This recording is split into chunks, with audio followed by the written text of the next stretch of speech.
எனக்கு பிடிக்காத ஒரே வார்த்தை ஸ்டூடெண்ட்ஸ் அப்படின்னு சொல்லுதான். தென்னை இந்தியாவில் இருக்கக்கூடிய காவல்துறை அதிகாரிகளுடைய எண்ணிக்கை 2,38,12. அதுல இருக்கக்கூடிய கல்லூரிகளோட எண்ணிக்கை ஒரு 1,00,000 தாண்டு. அதுல பள்ளிக்கூடம் மட்டும் 10,000.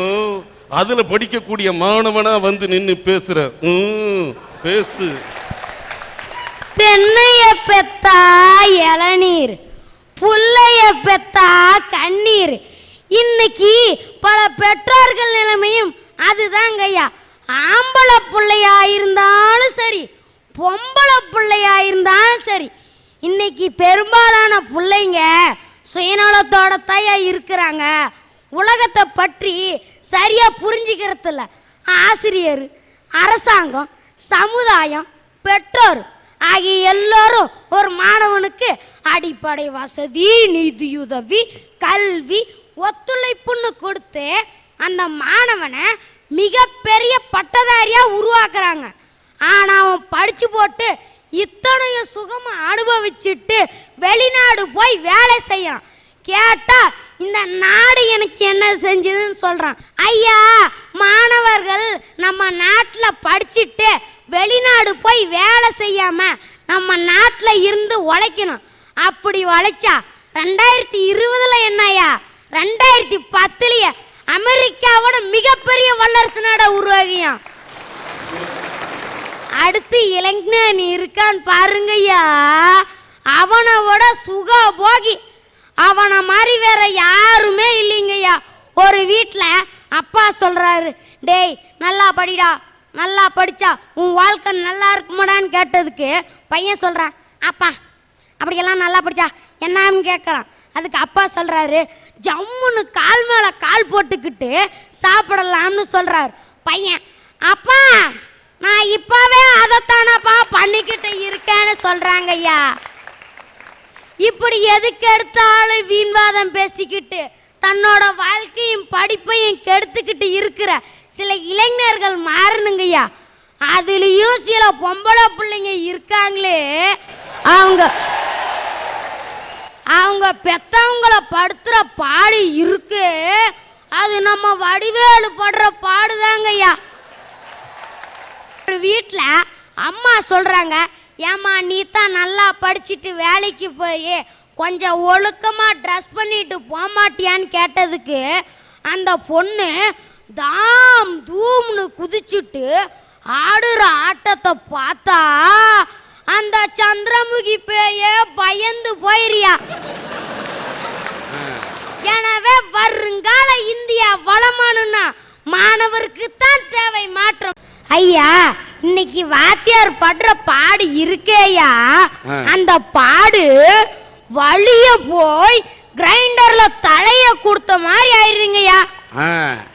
ஒரு கிளாஸ்ல வாத்தியார் பாடம் நடத்தி முடிச்சுட்டு வெளியே போய் நிக்கிறாரு.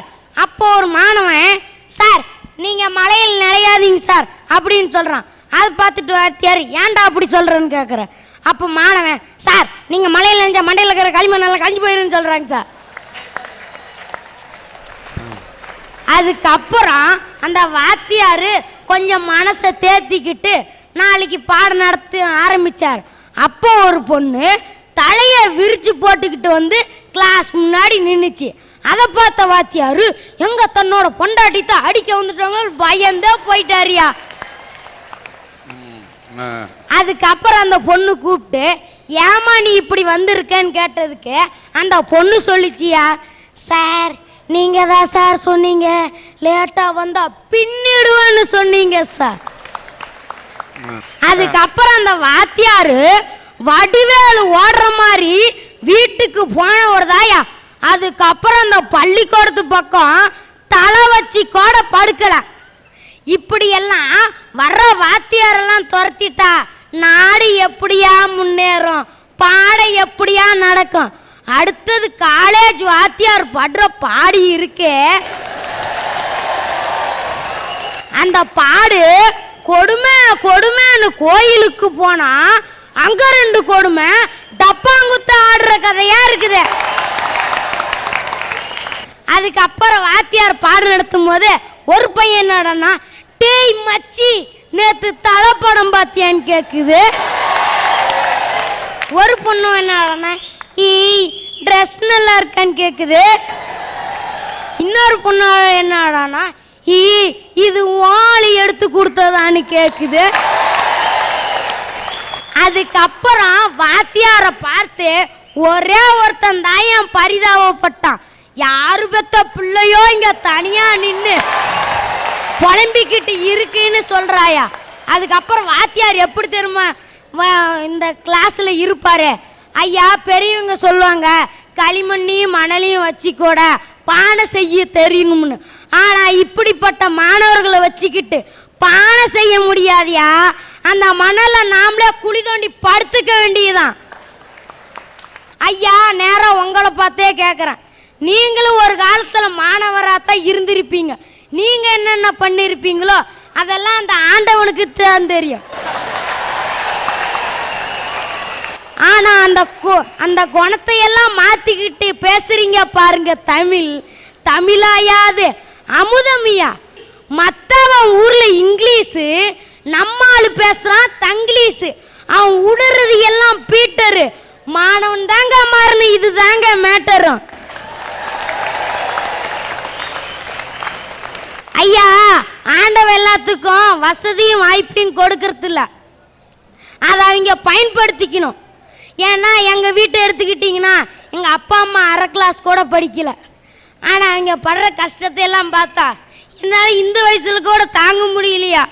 அவங்க படுற கஷ்டத்துக்கெல்லாம் என்னால் ஒரு நாள் விடிவு காலம் பிறக்கணும்னு தான் நான் ஆசைப்பட்றேன்.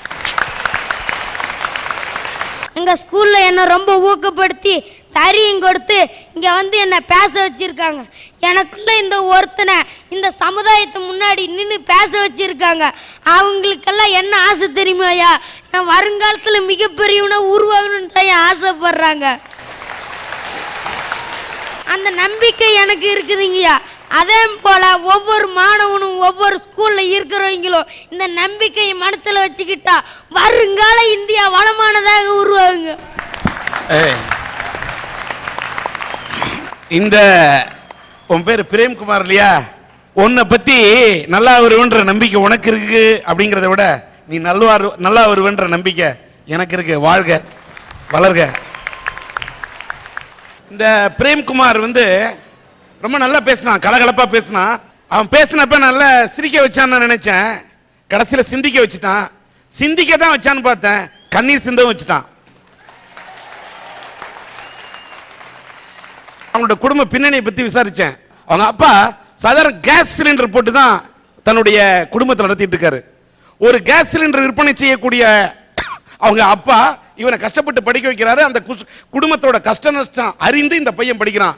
இவ்வளவு பேச்சு திறமை இருக்கக்கூடிய இவன் நன்றாக வர வேண்டும் என்பதற்காக நான் நல்லா படிக்கணும், எனக்கு ஏதாவது ஒரு உதவி வேணும்னு கேட்ட உடனே சன் டிவியினுடைய அரட்டை அரங்கம் இதற்காக முன்வந்து சேலம் மேற்கு பகுதியை சேர்ந்த ரோட்டரி கிளப்பை சேர்ந்தவர்களும் ராமலிங்க வள்ளலார் உயர்நிலைப் பள்ளியை சார்ந்தவர்களும் இந்த மாணவனுக்காக இவனுடைய படிப்பு செலவுக்காக இவனுடைய ஆர்வத்தை பார்த்துவிட்டு 10,000 ரூபாய் மாணவனுக்கு கொடுப்பதாக முடிவெடு செய்திருக்கிறார்கள்.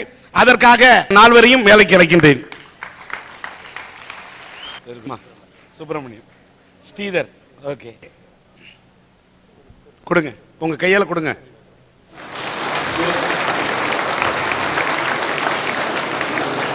இப்படி சிந்திக்க வைக்கிற மாதிரி பேசுற மாதிரி எதிர்காலத்தில் எல்லாரையும் சிந்திக்க வைக்கக்கூடிய அளவுக்கு நீ வாழ்க்கையில் முன்னேறி வர வேண்டும் என்று எல்லாம் அல்ல இறைவனிடம் பிரார்த்தனை செய்கிறேன்.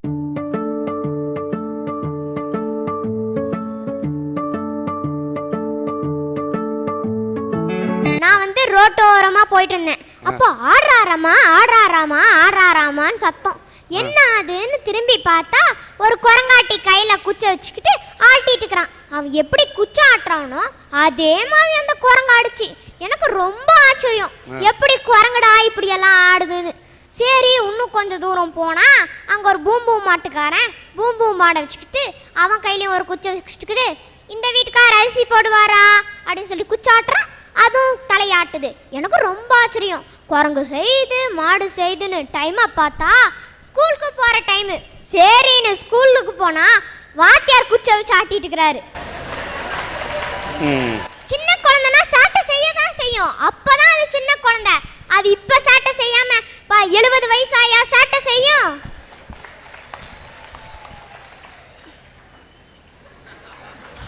குழந்தைங்களை குழந்தைங்க மாதிரி நடத்தணும், விலங்குங்க மாதிரி நடத்தக்கூடாது. ஒரு தீபாவளிக்கு 2 நாளைக்கு முன்னாடி ஒரு வாத்தியார் சொல்றாரு மாணவங்கிட்ட, பட்டாசு வெடிக்கும் போது பார்த்து வெடிக்கணும் அப்படின்னு. தீபாவளி முடிஞ்சு அந்த மாணவன் வரான், அவன் கண்ணில் அடிபட்டிருக்கு. என்னடா தம்பியும் கண்ணில் அடின்னு கேட்டா அவன் சொல்றான், நீங்க தானே சார் பட்டாசு வெடிக்கும் போது பார்த்து வெடின்னு சொன்னீங்க, பார்த்து வெடிச்சேன் கண்ணில் வெடிச்சிருச்சு. கரெக்ட் தானே? வாத்தியார் சொல்லும் போது ஜாக்கிரதையா வெடிக்கணும்பா அப்படின்னு சொல்லியிருக்கலாம் இல்லையா? அதுக்கு அவர் அப்படி பார்த்து வெடினது பார்த்து கண்ணில் வெடிச்சிருச்சு. 2 பசங்க கிளாஸ்க்குள்ள நின்று நீதாண்டா முட்டாளு நீதாண்டா முட்டாளு நீதாண்டா முட்டாளு சண்டை போட்டுக்கிறாங்க. வாத்தியார் கோவமா வராரு, என்னடா நான் இங்க இருக்கல அத மறந்துட்டீங்களான்னு கேக்குறாரு. இந்த மாதிரி ஆசிரியருக்கு தாயா மாற்றம் தேவைன்னு நான் சொல்றேன். வருங்கால இந்தியாவை வளமானதாக்கணும்னா வழி காட்டும் சமூகத்துக்கு தான் சார் மாற்றம் தேவை. திருவள்ளுவர் என்ன சார் சொல்லல திருக்குறள்ல? ஒரு மன்னன் எப்படி இருக்கணும், ஒரு நாடு எப்படி இருக்கணும், ஒரு தந்தை எப்படி இருக்கணும், ஒரு தாய் எப்படி இருக்கணும், ஒரு மகன் எப்படி இருக்கணும்னு எல்லாத்தையுமே சொல்லியிருக்காரு. கற்க கசடர கற்பவை கற்றபின் நிற்க அதற்கு தகந்தான் அவர் சொன்னாரு. கற்க கசடரன் என்னமோ எல்லாம் நல்லா தான் படிச்சுட்டு இருக்கோம். ஒவ்வொரு வருஷமும் ஸ்டேட் ஃபர்ஸ்ட் வாங்குற ஸ்டூடெண்ட் சொல்றது என்ன? எம்பிபிஎஸ் படிச்சு டாக்டர் ஆகி ஏழை மக்களுக்கு சேவை செய்வாங்களாம். இதே அரசாங்கம் ஒரு வருஷம் எக்ஸ்ட்ராக்கி கட்டாயம் எல்லாரும் கிராமத்துல பொதுமக்களுக்கு சேவை செய்யணும்னு சொன்னா ரோட்ல உட்காந்து போராட்டம் பண்றாங்க சார். இந்த மாதிரி இருக்கிற சமுதாயத்துல மாற்றம் வேண்டும். அப்பதான் வளமான இந்தியாவை உருவாக்க முடியும். அன்னைக்கு ஒரு ஞானி தவம் செஞ்சுட்டு இருந்தாராம். திடீர்னு கடவுள் வந்துட்டாரு. வந்து கேட்டாராம், இப்போ உனக்கு என்னப்பா வர வேணும்னாராம். அவரு சொன்னார் பாருங்க, என்னோட மாணவ பருவம் எனக்கு திரும்ப வேணும்னு கேட்டாராம். கடவுள் சிரிச்சுட்டே சொன்னாராம், நான் உன்னை வரந்தான் கேட்க சொன்னேன், நீ அந்த சொர்க்கத்தையே கேட்டியப்பா அப்படின்னாராம். அந்த மாதிரி சொர்க்கம் மாதிரி பருவம் தான் சார் இந்த மாணவ பருவம். இன்னைக்கு எங்களுடைய அந்த சொர்க்கம் போன்ற அந்த மாணவர் பருவத்தை ஒரு சில ஆசிரியர்கள் நரகமாக்கிட்டு இருக்காங்க. அதை புரிஞ்சுக்கணுங்க ஐயா.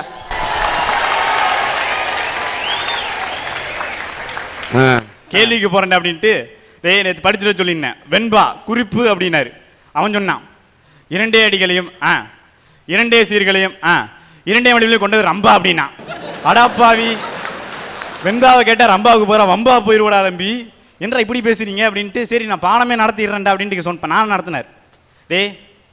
முருகன், ராமன், கண்ணன், இந்த மாதிரி அன்ல முடியாதெல்லாம் ஆண்பால்டானாரு. அவன் சொன்னான், சிம்மன் ஆண்பாலா அப்படின்னா. என்னடா பண்றதுன்னு தெரியல. அவர் வெளியே போயிட்டாரு. இப்படிலாம் முடியல அவரால். வந்தார் அறிவியல் வாத்தியார். வந்தோன்னு கேட்டார், மாணவர்களே இன்னைக்கு நான் பைத்தியத்தை பற்றி நடத்த போறேன் அப்படின்னாரு. அப்படியா? உன்னை கேட்டார் பாருங்க கேள்வி, இதுக்கு முன்னாடி யாரோ பைத்தியத்தை பேசியிருக்கீங்களா அப்படின்னாரு. அவன் சொன்னான், இல்லை இதான் ஃபர்ஸ்ட் டைம் அப்படின்ட்டு உட்காந்துட்டான். அவரால் முடியல, என்னதான் பண்றதே தெரியல. அப்போ ஒருத்தர் டவுட் கேட்டான், சார் ஒன் டவுட் அப்படின்னா. டவுட் எல்லாம் கேட்குற முன்னேறிட்டீங்களாடா சொல்லுடா அப்படின்னா. அவன் சொன்னா, முட்டாள்னா யாருங்க சார் அப்படின்னா. அவர் ஒன்று ஆர்வமாக விளக்கம் கொடுத்தாரு. ஒரு விஷயத்த ஒருத்தனுக்கு புரியாம சொல்றோம் தான்டா முட்டாளு, புரிஞ்சுதா அப்படின்னாரு. அவன் புரியலன்ட்டான். அவரால் முடியல. நான் பாடம் நடத்துறேன். உன்னோட இதை எந்த பக்கம் இருக்கு அப்படின்னாரு. அவன் சொன்னான், இதே வலது பக்கம் தான் இருக்குன்னா. தம்பி அப்படியெல்லாம் இல்லடா, உன் இதை இடது பக்கம் தான் இருக்கு, நெஞ்சில கை வச்சுப்பாரு அப்படின்னாரு. அவன் கை வச்சுட்டு, இல்லைங்க சார் எனக்கு தப்பா இருக்கு அப்படின்னா. சரி அப்ப என் நெஞ்சில கை வச்சுப்பாரு அப்படின்னா. அவன் கை வச்சு பார்த்துட்டு, உங்களுக்கும் தப்பா இருக்குங்க சார்னா. என்ன பண்றேன்னே தெரியல அவருக்கு. உடனே மாச்சூரிக்கு போய் ஒரு செத்த உடலை அறுத்து காமிச்சிட்டு, பாரா தம்பி இதை இடது பக்கம் தான் இருக்குன்னா. அவன் சொன்னான், அதனாலதான் செத்து போயிட்டேன் அப்படின்னா. சார் மாணவன்றவன் கொட்டி கிடக்கிற செங்கல் சார். அவனை கோபுரமாக்குறதும் குட்டிச்சோறு ஆக்குறதும் இந்த சமுதாயம் தான். மாணவர் ரொம்ப நல்லவன் சார். அவனை கெட்டு போக செய்யறதே இந்த வழிகாட்டுற சமூகம் தான் சார். மாணவன் நல்லவன், இன்னொரு பக்கம் வல்லவன். அன்னைக்கு எப்படிதான் ஒரு தவளை வச்சு பாடம் நடத்திட்டு இருந்தார் அறிவியல் வாத்தியார். சொன்னார், ஒரு காலை வெட்டிட்டு ஜம்ப் அப்படின்னாரு, குதிச்சிச்சு. 2வது காலை வெட்டிட்டு ஜம்ப் அப்படின்னாரு, குதிச்சிச்சு. 3வது காலை வெட்டிட்டு ஜம்ப்னாரு, குதிச்சிச்சு. 4வது காலை வெட்டி ஜம்ப்னாரு, குதிக்கல. அவர் எதிர்பார்த்தாரு, சரி தவளை ஜம்ப் பண்ணா ஒரு காலா பேலன்ஸ் வேணும் அப்படின்ட்டு மாணவர்கள்ட்ட கேள்வி கேட்டார். மாணவர்களே இதுலேருந்து உங்களுக்கு என்ன புரியுது அப்படின்னாரு. அவன் சொன்னான், 4 காலை வெட்டினா தவளைக்கு காது கேட்காது அப்படின்னா. இந்த மாதிரிலாம் மாணவர் இருக்கேன் ஐயா. அதனால தான் ஐயா சொல்கிறேன், மாணவனுக்கு இதான் மாற்றம் தேவை. இது மழை காலம். நம்ம ஒரு கொடையவே உதாரணமா எடுத்துப்போம்.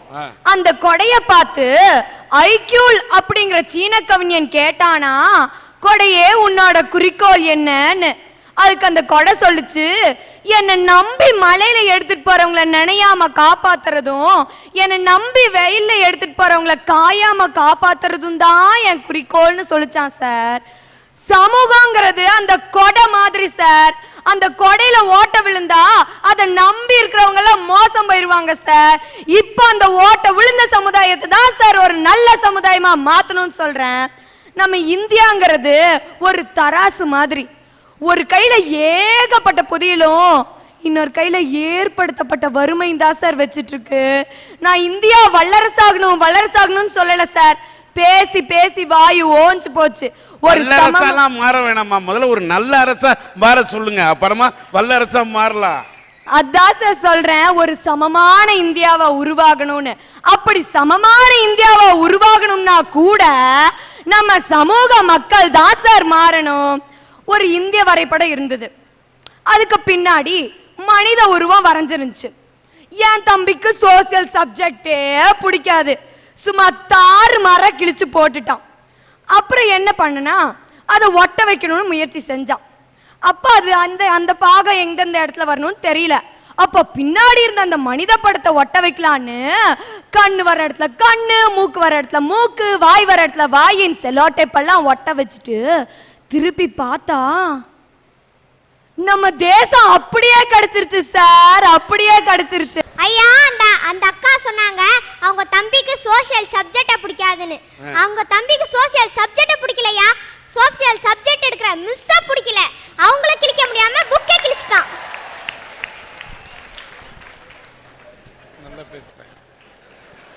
சார், அரசாங்கம் மாறணும்னு சொல்றாங்களே, அரசாங்கம் வாழ்க்கை தரத்தை வேணா உயர்த்த முடியும், ஆனா தரமான வாழ்க்கையை தர முடியாது சார்.